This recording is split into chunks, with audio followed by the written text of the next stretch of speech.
இந்த மூங் தால் snack recipe வீட்லயே ரொம்ப ஈஸியா எப்படி செய்றதுன்னு பார்க்கலாம். இதுக்கு ஃபர்ஸ்ட்டு பாசிப்பருப்பு ஒரு பவுலுக்கு மாத்திட்டு 3லேருந்து 4 டைம் நல்லா கழுவி எடுத்துக்கோங்க. கழுவிட்ட அப்புறம் தண்ணி சேர்த்துட்டு அப்படியே 2 மணி நேரம் ஊற வச்சுடுங்க. இப்போ 2 மணி நேரத்துக்கு அப்புறம் பாருங்க, இந்த பருப்பு நல்லா ஊறியிருக்கு. இதில இருக்கிற தண்ணியெல்லாம் வடிகட்டிட்டு எடுத்துக்கலாம். இதில கொஞ்சம் கூட தண்ணி இருக்கக்கூடாதுங்க. ஃபுல்லா வடிகட்டிட்டு ஒரு காட்டன் கிளாத்துக்கு மாத்திக்கோங்க. இத நல்லா பரப்பி விட்டுட்டு ஃபேன் காத்துலயே ஒரு 10லேருந்து 15 நிமிஷம் நல்லா ஆற வச்சு எடுத்துக்கலாம். பருப்பு நல்லா ஆறியிருக்கு. நம்ம அத எண்ணெயில சேர்த்துட்டு பொரிச்சுக்கலாம். எண்ணெயில சேர்த்து பொரிக்கும்போது ஃபுல்லா சேர்த்து பொரிச்சிடாதீங்க. கொஞ்சம் கொஞ்சமா சேர்த்து பொரிச்சுக்கோங்க. நீங்க நெறைய சேர்த்து பொரிச்சீங்கன்னா, எண்ணெய் மேல பொங்கி வந்துடும். அதனால கொஞ்சம் கொஞ்சமா சேர்த்து பொரிச்சுக்கோங்க. எண்ணெய் நல்லா சூடாயிட்ட அப்புறம் இந்த பருப்ப எண்ணெயில சேர்த்து பொரிச்சுக்கலாம். இப்போ நெறைய பபிள்ஸ் வருது பாருங்க. இந்த பருப்பு நல்லா பொரிஞ்சதும் பபிள்ஸ் ஃபுல்லா அடங்கியிருக்கும். இப்போ பாருங்க இது ஒரு கலரும் மாறியிருக்கு. பபிள்ஸும் ஃபுல்லா அடங்கியிருக்கு. இந்த ஸ்டேஜ்ல இத எடுத்துக்கலாம்.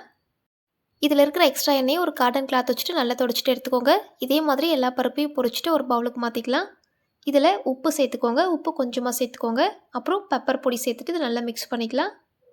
இத நீங்களும் ட்ரை பண்ணி பாருங்க. இந்த வீடியோ உங்களுக்கு பிடிச்சிருந்தா மறக்காம லைக் பண்ணிக்கோங்க. நெக்ஸ்ட் வீடியோல பார்க்கலாம்.